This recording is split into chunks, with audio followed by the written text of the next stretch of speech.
Hello, hello, and welcome again to another episode of Mystery in the Ozarks. It's the story that I'm writing and reading to you as I write it. Again, this story is not edited. I've written most of it during the days in which I'm filming. If you have any questions or you have any thoughts about it, please put them in the comments.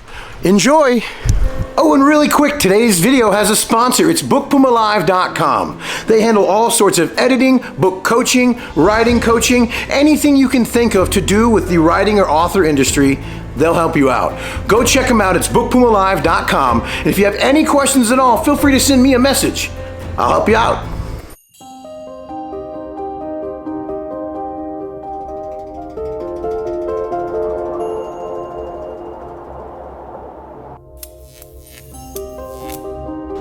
Okay, I'm going to do some updates here because I know it's been a little while since I've had an episode out.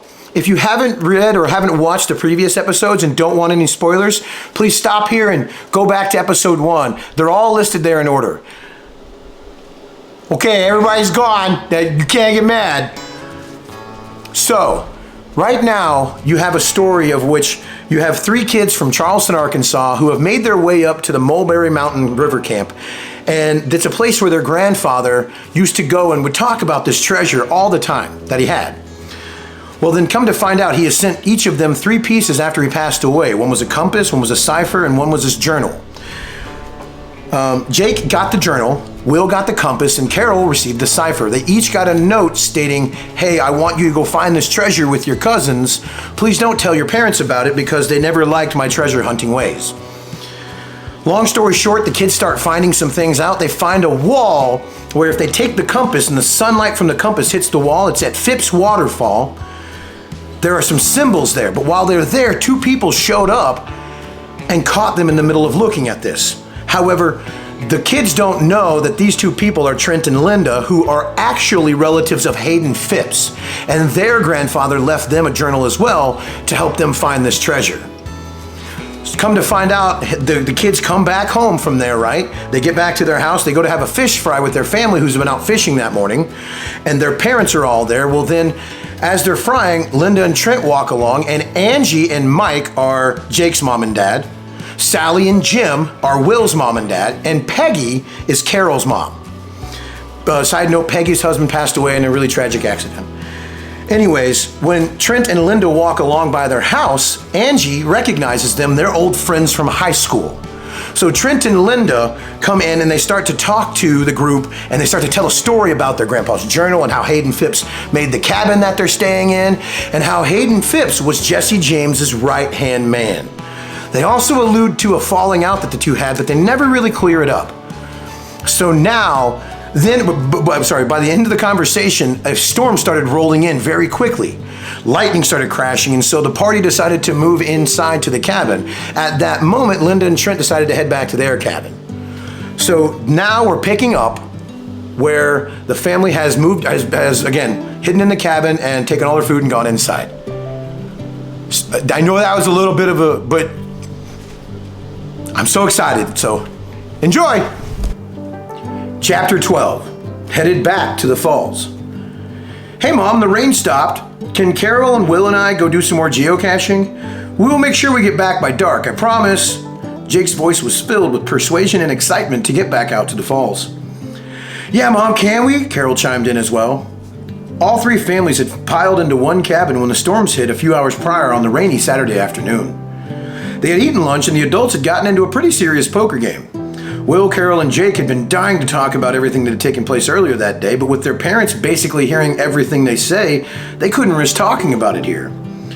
I'm good with it, Aunt Peggy's voice cut in. I'm on a roll here and I can't be beat. I'm gonna take all your mom and dad's money, she added with a shrill giggle. You have had some good luck today, Peg, added Angie. She looked over at Jake and continued.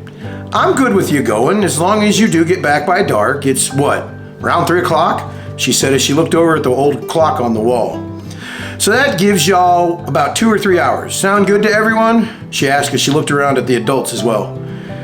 Yeah, I don't care. Just be safe. And someone make Peg stop being so lucky, Mike added from the other side of the card table. Yeah, same, Jim added as he tossed his cards onto the table, folding his hand in frustration. Yes, Jake said as he jumped up. I promise we will be safe and all, he added in excitement as he made his way towards the cabin door. Thank you, Mom. Kick their butts, Carol added as she joined Jake en route to the exit. Good luck, Dad. Sorry it's not been going great. You got this, Will added towards his dad, Jim, as he made his way to join the others at the cabin door. The three all waved a quick goodbye and headed out the door and onto the path back to Dutch's place where the side-by-side was parked. Y'all, what is happening? Will busted out as soon as they were out of earshot of the cabin. Hey, keep it down, Carol added in a hushed tone, but then she also continued. I know, right though? This story is so crazy. Linda and Trent having these journals from their grandpa fills in a lot, but I'm still trying to piece all this together. So was Hayden Phipps a good guy, or did he and Jesse have a falling out? I have so many questions. Well, we know one thing. We need to get back to the waterfall. And this time, can we please make sure we take a picture of the wall? That way we have it with us and we don't need to go back, Jake added as they neared the spot where the side-by-side was parked. He looked around and realized they were talking quite loudly now, and they were surrounded by other cabins and paths. Hey guys, let's talk about it when we get on the road, okay? I just worry someone will hear us, he added as he pointed to the parked vehicle next to Dutch's cabin. Okay. I will let Dutch know we're taking it back out to use up the extra time we had paid for, Carol said as she nodded in agreement with Jake.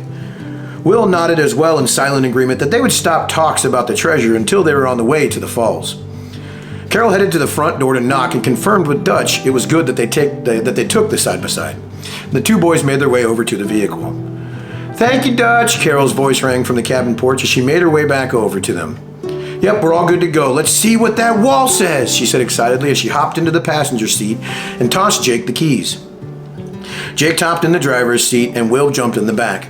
He started up the side-by-side and headed up the road towards the falls, leaving a cloud of dust behind them and the echoes of their excited voices asking each other all the questions they had held inside. A few seconds after the vehicle made its way down the road, Linda's shrill voice was heard from behind a hedge near Dutch's cabin.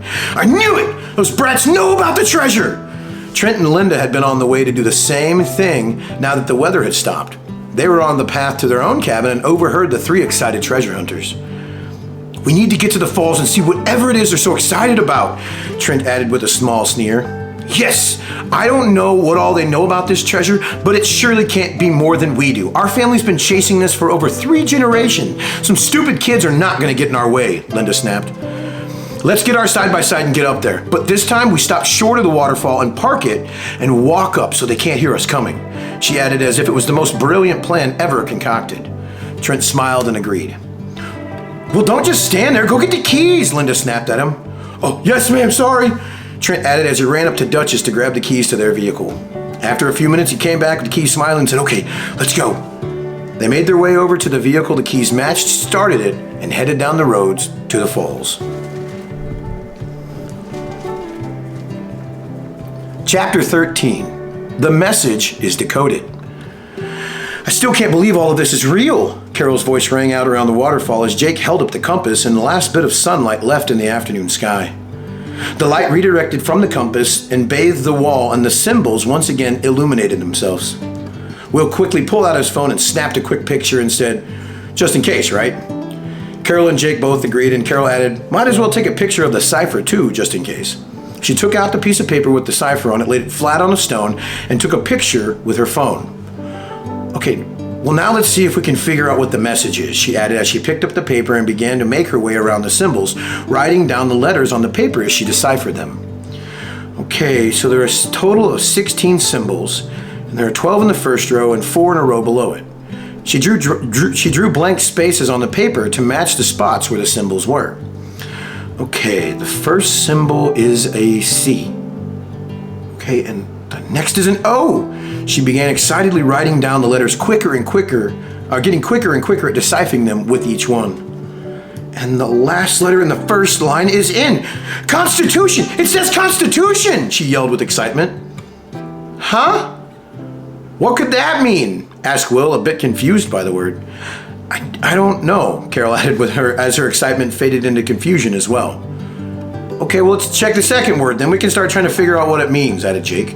It's getting close to dark and we need to get back. Oh, okay, the first letter is C again. This one's an A.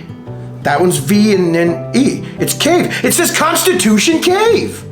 She hollered excitedly again. Jake, who could now finally move, dropped his arm down that was holding the compass up in the light. The symbols disappeared from the wall, and they all looked at each other, lost in thought of what this message could mean. Carol was beginning to speak up when they heard a crash in the bushes outside of the waterfall. They couldn't see the bushes, but whatever it was, something or someone fell and made a very loud noise. They stayed very still and silent, waiting to hear voices or to see if someone spoke, but no sounds happened. It became eerily silent again, as if nothing had taken place. Jake looked at the other two and whispered, "I think we should go back to the cabin and finish this there." Then a little louder said, "Yeah, it's getting dark, so we should go home. No more geocaching for us tonight." He looked at the other two and nodded his head as if to say, "Go along with me." "Yep, we had better get back," added Will loudly as he caught on. The three quickly and quietly made their way back to the side-by-side. Once in the vehicle, Jake said in a hushed tone, "Not sure what that was, but Grandpa said in his journals that others were looking for this treasure too. Our best next steps would be getting home and finding out whatever we can about Constitution Cave." Carol and Will agreed, and Jake started the side-by-side and headed down the trail to their cabin as the sun began to fade behind the mountain. "Trent, you idiot! You almost gave us away!" Linda's shrill voice came barreling out of the bushes. The grumpy old lady stood up and dusted herself off. "Well, at least they didn't see us, and they confirmed Constitution Cave is the place. But how can it be?" she added in frustration as she continued to adjust herself. Can I get a little help, please?" Trent's voice squeaked out. He was stuck in a thicket of bushes where he had fell and made all the noise a few minutes prior. He had slipped on the rocks and gone head first into the thicket. Fine," Linda added as she grabbed her brother by his back belt loop and pulled him backwards out of the bush. "Oh, thanks," he added as he dusted himself off and checked the few scrapes he had. "But yeah, how could it be at Constitution Cave? We've been all over that place," he added. "I don't know," Linda interjected with frustration. "But we need to keep eyes on those kids. That cipher and compass thing they have seem to be the keys to figuring this whole thing out." "Nothing in Grandpa's journals talk about a compass or cipher," she continued, a bit confused and frustrated. "Well, we aren't doing any good sitting out here. Let's head to the cabin and regroup." Trent nodded in agreement, and they both started making their way to the side-by-side they had parked a little ways back off the road so no one could see it. Once loaded up, Linda said, "Okay, get us home, Trent. Let's get some sleep and figure out the next steps in the morning." He nodded, started the vehicle, and headed back down to Dutch's to return it. We'll see you next time.